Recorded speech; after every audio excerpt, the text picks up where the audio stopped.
Hey, it's great to be with you again today. We're at the beach, and before we left to come down, I went out into my garden and I picked a bunch of tomatoes. I planted some beefsteak tomatoes, and they're these huge tomatoes, and they were getting ripe. And so I picked a bunch of them, and we're going to slice them up and put them on our sandwiches. I had a ton of cherry tomatoes.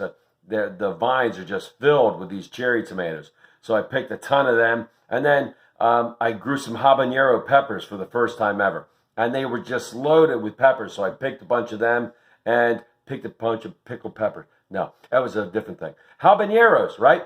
And I brought them down with us. We had tacos last night, and we're putting the meat and the cheese and the sauce on it. And my son and I cut up some of the habaneros and put them on. Our heads caught on fire. They're so hot. They're so wonderful, right? But they're really tasty peppers. The tomatoes are going to just be they're going to be so sweet that they're just awesome. And then I got to thinking about our spiritual lives, and the fruits that we could produce. Are they going to be good fruits? Are they going to be sweet to the taste to those around us? Are we going to sweeten the lives of others by our words and our actions? Are we going to spread love and joy and mercy and grace and peace? Or are we just going to care about ourselves? Me, me, me. It's all about me.